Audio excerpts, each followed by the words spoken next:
mais vous avez sans nul doute relevé que nous avons apporté les réponses à ces questions qui ont été posées sur la sécurité. D'abord, on a noté donc un recul de l'ordre de 52,98% par rapport au taux de délinquance comparé au dernier semestre de l'année 2020. Ça, c'est la première chose. La deuxième chose, il faut relever, et vous en êtes certainement rendu compte, que les forces de défense et de sécurité sont en train de connaître un accroissement dans leur équipement, mais ceci pour simplement assurer la tranquillité et la quiétude des populations. Vous l'avez sans nul doute aussi relevé, il y a un programme d'installation de commissariats de proximité dans certains quartiers de Dakar, et cela va se poursuivre à l'intérieur du pays. L'objectif étant naturellement d'assurer la sécurité des personnes et la préservation de leurs biens. Voilà ce que je voudrais. L'organisation des élections également a été soulevée par les opposants, les parlementaires de l'opposition qui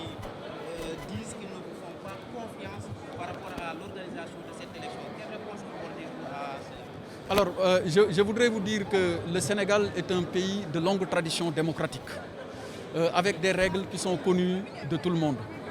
Les règles, elles sont contenues dans le code électoral. Et vous ne verrez pas le nom de personne dans ce code électoral. Ce qui importe, c'est de faire jouer pleinement les instruments juridiques qui existent dans la loi électorale, de face au sens large du terme, et que aussi bien l'administration que les acteurs jouent chacun sa partition. Donc, pour ce qui est donc de la question de l'organisation des élections, je pense que nous avons des administrations éprouvées qui ont l'habitude d'organiser des élections et de bien les organiser. Et la marche annoncée du 10 de Y'en a marre, que pensez-vous de cette marche? Est-ce qu'elle sera autorisée? Vous êtes en charge du ministère de l'Intérieur. Que vous inspire cette marche également? Vous savez, je vois que vous voulez toujours ramener les questions à un niveau personnel. Ça ne se règle pas comme ça. L'État fonctionne sur la base de règles et de principes. Tout ce qui doit être décidé va l'être sur la base de règles et de principes, et pas de façon personnelle. Il faut toujours s'ériger au rang des principes. Les inondations d'abord. Oui, très bonne question. Je pense que beaucoup de députés d'ailleurs ont soulevé cette question, et je voudrais vous dire que le président de la République, donc son Excellence Macky Sall, a donné des instructions allant dans le sens de créer un corps spécial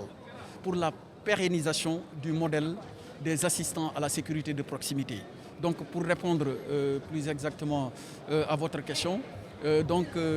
vont continuer à travailler, mais sous un autre format, dont les contours sont en train d'être dessinés en lien avec les professionnels du secteur que sont les forces de défense et de sécurité. Bon, je vais peut-être revenir sur les mêmes questions en Wolof. L'insécurité, ça règne souvent. Vous pouvez revenir sur l'insécurité que vous avez déjà annoncée. Non, je n'ai pas compris. Oui, d'accord. Ok, merci. Merci. Oui.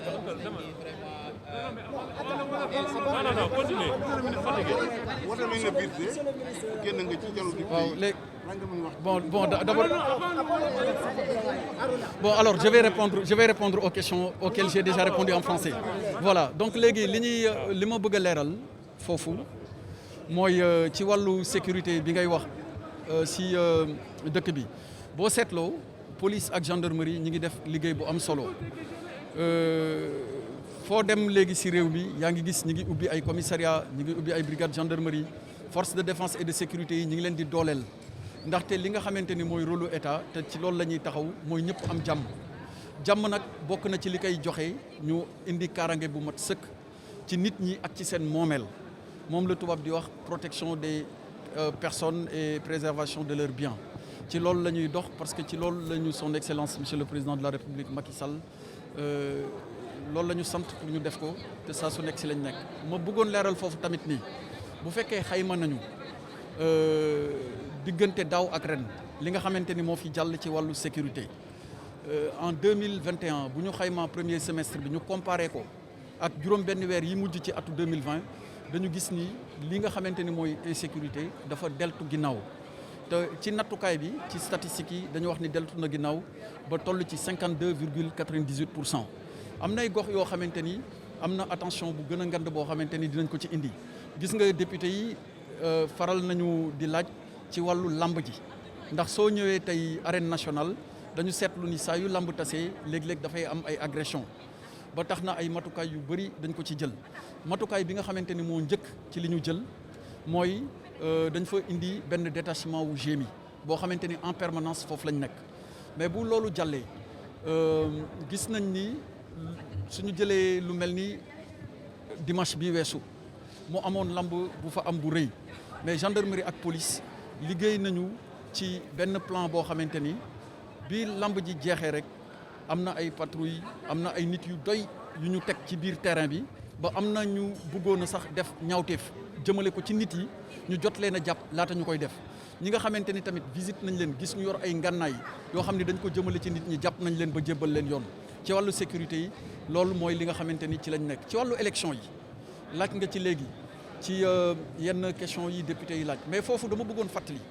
ni Sénégal tàmbaliwul élection tey te réew mu mag la ci organisation élection te fonctionnaire yi nga xamante ni ñooy def organisation bi bokk ci direction générale des élections ak gouverneurs yi ak préfet yi ak sous-préfet yi ñu seen xel màcc jëm ci wàllu woowu la te lépp loo xamante ni aju na ci waajal ko ak bu bis bi dikkee ñu taxawee ko ñi ngi ci ba tax na damay dalal xelu ñëpp ci wax ni Sénégal réewu démocratie la réewu jàmm la mais réew la woo xamante ni tamit même boo àndul ak nit wala bokku leen ni ngeen di xalaatee bu jouru élection jotee mën nga dem nga voter ki nga xamante ni moom la yàlla may ndam ki keneen ki félicité ko ñu jàll ci leneen bu soobee yàlla incha allah. ASP yi damay jeexal foofu ci ASP yi laaj nga question bu am solo ci wàllu ASP yi ASP yi benn corps la boo xam ni président daf ko créé ñuy def liggéey bu am solo di jàppale ñëpp ñoo xamante ni ñu ngi way takk der ci liggéey kaaraange te seetlu nañ sax léegi nii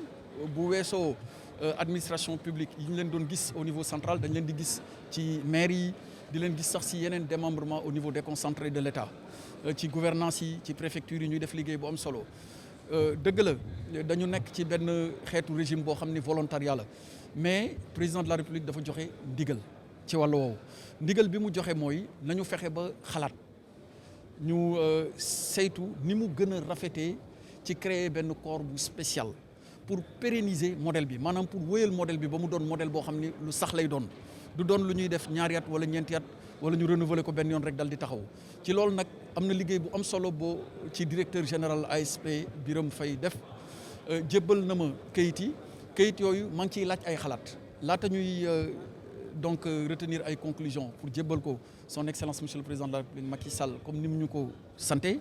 dafa am liggéey bu ci war a jiitu liggéey boobu nag ci lañ nekk te balaa yàgg dina noppi te bu noppee nag li ñu nar a def mooy jëmmal li nga xamante ni mooy ndigal li te ndigal li mooy mu doon corps boo xam ni corps bu sax lay doon ñu tuddee ko benn corps spécial ni mu nar a tudd bu noppee retenir aguñ ko mais nañu retenir ni ñoom ASP yi ci benn corps spécial la ñu nar rek.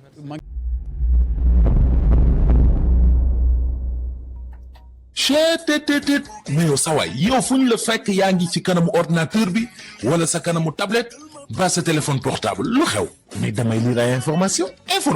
waaw xoolal boo bëgg am ay information yu leer nañ et en temps réel duggal ci www.senegal7.com ay information yu wóor man de maa ngi application Sénégal 7 lépp lu xew dama koy jot ci sama téléphone ci tàng bi te nag application Sénégal 7 am ko yomb na da ngay dugg ci Play Store wala Apple Store nga télécharge ko rek xam li xew ci réew mi ak la xew ci bitim réew te nag dara du la ci umpu. Vous voulez des informations en temps réel? Cliquez sur www.senegal7.com. Sénégal 7, le roi de l'information en temps réel.